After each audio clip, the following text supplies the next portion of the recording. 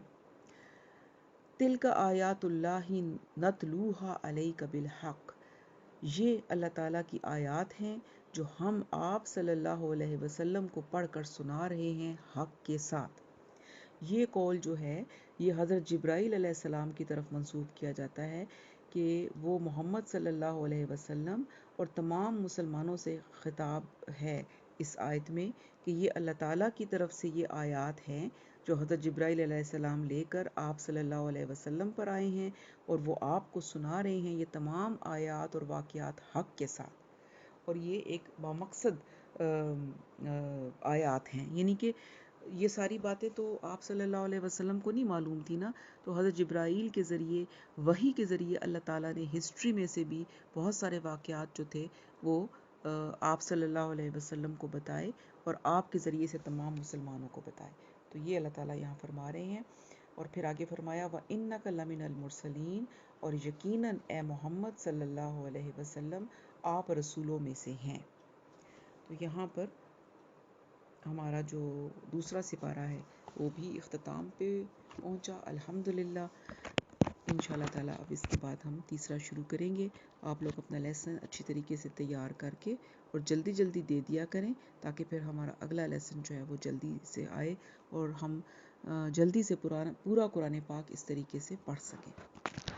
سبحانک اللہم و بحمدک نشہد ان لا الہ الا انت نستغفرک و نتوب الیک. السلام علیکم ورحمۃ اللہ وبرکاتہ.